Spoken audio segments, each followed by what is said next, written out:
हमारे हनुमान जय श्री कृष्ण। 8 बज गए। एक और नया विचार। धर्म कोई सा भी हो, दो हिस्से में बटा हुआ है। धर्म का पहला हिस्सा है कर्मकांड और दूसरा हिस्सा है अध्यात्म। यूं कहें कि शरीर और आत्मा, ऐसा भी कह सकते हैं कि बाहर और भीतर। कर्मकांड शरीर है, बाहर का मामला है। अध्यात्म आत्मा है, भीतर का मामला है। और जैसे आप भीतर उतरते हैं, जैसे आप आत्मा से जुड़ते हैं या उससे जुड़ने का प्रयास करते हैं या आत्मा तक जाने की कोई क्रिया अपनाते हैं, तो उसको कहते हैं योग। हाँ, मैं उसी योग की बात कर रहा हूं जो आज बहुत फैशनेबल सब्जेक्ट है। कोई सुबह से उठ के योगा कर रहा है, योगा टीचर रखना पड़ रहा है, लगे हैं योगा,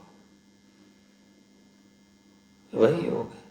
अच्छा, योग करने के बाद गुस्सा भी आ रहा है, योग करने के बाद बुन बुन बुन बुन कर रहे हैं, योग करने के बाद कुड़कुड़ कर रहे हैं, और क्या बोले योग करते हैं। ये कैसे पॉसिबल है?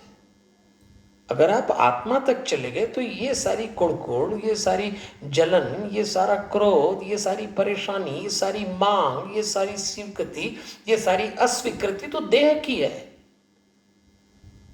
आत्मा का तो खेल अलग है। तो जितना आप देह पर टिकेंगे उतने आप अशांत होंगे, बेचैन होंगे, परेशान होंगे। और दुनिया देह से चलती है। इस संसार में सबको एक दूसरे के शरीर का आकर्षण है। स्त्री को पुरुष के, पुरुष को स्त्री के, मांग ही है। और फिर वही मांग वस्तु में पसर जाती है, क्योंकि देह के लिए। आत्मा सिर्फ देना जानती है, आत्मा सिर्फ आनंद से जीना जानती है। तो फिर आप आत्मा तक कैसे जाएंगे? एक ही तरीका है, योग। और योग के 8 चरण हैं। यम नियम आसन। यम नियम की बात फिर कभी करेंगे। आसन ज्यादातर लोग समझते हैं, तो योगासन करते हैं, ये हाथ ऊंचा कर लिया, वो टांग नीचे कर ली, वो पेट घुटने पे लगा लिया, घुटना माथे पे लगा लिया और लोट लगा लिया, और उसके बाद मशीन पे चढ़ गए, कितना कम हुआ वजन, उसके बाद सीधे खा लिया। कोई डाइट कंट्रोल नहीं, योगा कर रहे हैं। एक बात ध्यान दीजिए कि वजन कम हो ना हो छोड़ो, क्रोध कम हुआ कि नहीं, वाणी में मिठास आई कि नहीं, आंतरिक बेचैनी कम हुई कि नहीं, वो जो मस्ती आत्मा की वो उतरी कि नहीं उतरी, वो है योग। तब जाके यम नियम आसन प्राणायाम प्रत्याहार धारणा ध्यान समाधि। तो धर्म हमें बाहर रहकर व्यवहार में रहना सिखाता है, जीना सिखाता है।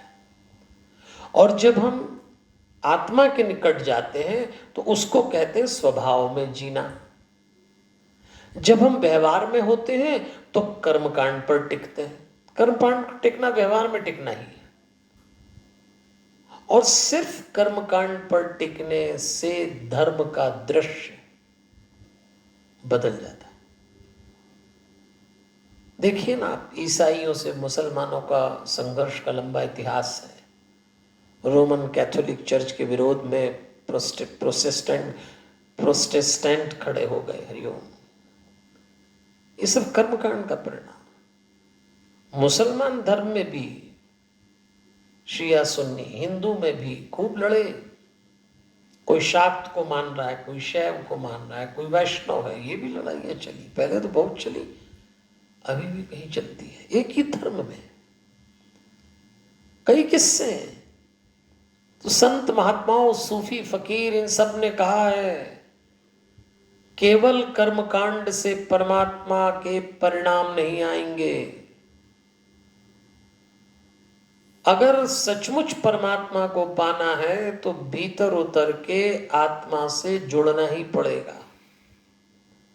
और आत्मा से जुड़ने का अर्थ है सर्वव्यापी मानवीय गुणों का प्रकट हो जाना, ये बिल्कुल तय है। जैसी आप आत्मा पे उठते, इसी को योग का। तो योग इंसान को स्वभाव में जीना सिखा देता है। और भीतर उतरे हुए लोग कैसे होते हैं, इस पर इतिहासकार, विद्वान, कई लोगों ने अपने अपने ढंग से इसको बताया है। देखिए, नेकी का संबंध, स्वभाव में जीने का संबंध किसी खास मुल्क या मजहब से नहीं होता।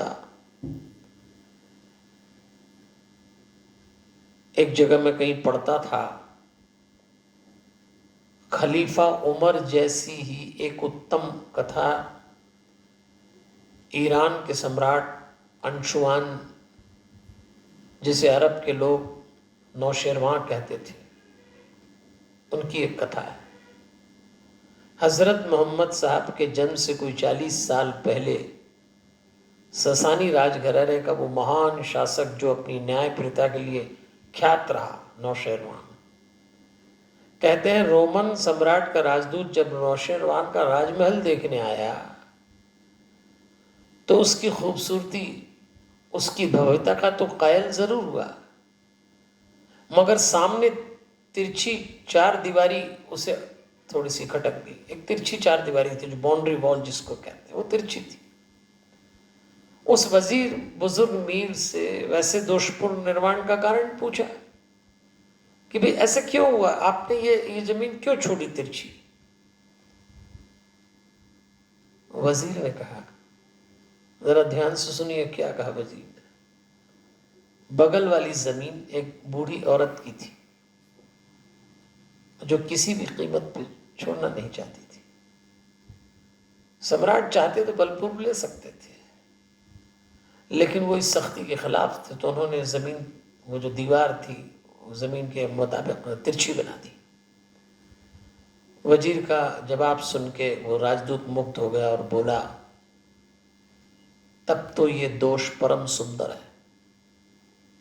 और मित्रों, ये घटना हमको ये सिखा गई कि आदमी जब स्वभाव पे जीता है, आदमी जब योग से आत्मा की ओर जाता है, तो वो दूसरों के लिए जीना सीख जाता है। इतना मेरा मेरा हो गया कि ये सब कर्मकांड का परिणाम है। तो आप अपने जीवन में जिस भी धर्म से जुड़े हो, कर्मकांड तो करिए, शरीर पे भी रहिए, लेकिन आत्मा तक की यात्रा कैसे हो सकती, इसके प्रयास करते रहिए। ये जो 8 बजे हम सत्संग करते हैं, ये वही कोशिश है, 24 घंटे में थोड़ी देर अपनी आत्मा को स्पर्श करें। कल फिर इसी विचार से मिलते हैं। हमारे हनुमान, जय श्री कृष्ण।